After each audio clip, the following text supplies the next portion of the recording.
ህይወትሽ እየተናወጠ እውነት እስከ ዛሬ ድረስ እውነት እንደ ሰው አንድ ቀን ልብሽ ሳይረጋጋ እውነት አንድ ቀን አልፌ አላቅም። ሁሉ ነገርሽ ተቆልፎ እውነት አንድ በአንድ እውነት እያለቀስሽ እየተጨነቅሽ አንድ ቀን እንባዬ ቀዝቅዞ አቅም ወደ እግዚአብሔር ብዙ ተመዝግቧል።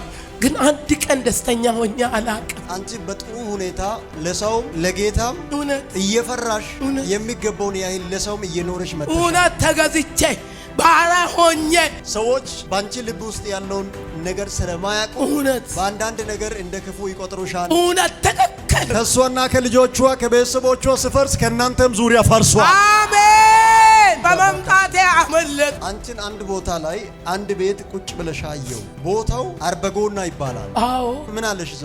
አርበጎና የተወለድኩበት ሀገር የተወለድሽበት ሀገር? አዎ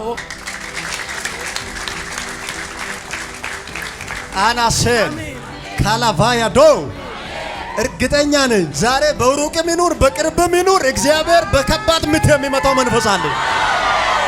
ድግምት ለቃትድ ያሰቃያት ይበቃል። ምን ልታረጋት ነው? ልጆቿን እሷን ላጠፋ ከምድር ላይ ተቃጥሎ እንዲጠፉ አጠላለሁ በሷና በልጆቿ ላይ። መጀመሪያ ልጆቿን ጨርሼ ከዛ እሷን ቀጥላለሁ እያልኩ ነኝ። አጠፋለሁ ብዬዛም መንፈሱን ልክ ያለው ዱባይ ላይም ልክ ያለው ላጠፋቸው ሁሉም እንዳይቀሩ በቃ እያንዳንዷን ልጆቿን ጠርጌ ከዛን እሷን ከታለሁ ብዬ ነው የተዘጋጀው።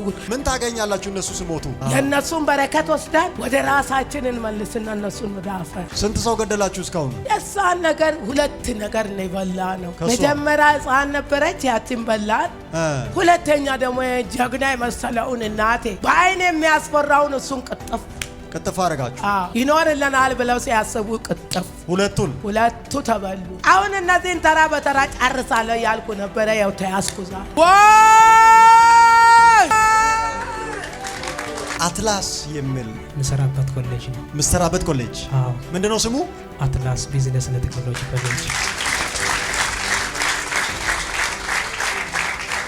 ይህ ሰው በዓለም ካርታ ላይ ቆሞ አየው።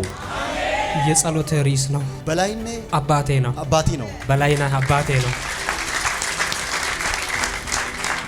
ዮናስ። አቤት። ዮናስ ነው ስሜ? ዮናስ። አዎ። ጤናዬ ላይ እጅግ ሰበብ የሚፈልግ ኤግዛክትሊ አይደል? አዎ። ያማል እዚህ ጋር በተለይ ስሜት በትክክል ቢሆን ከባድ ፓውስ መጥቶ አይቻል ፓታካ ያባሃሶ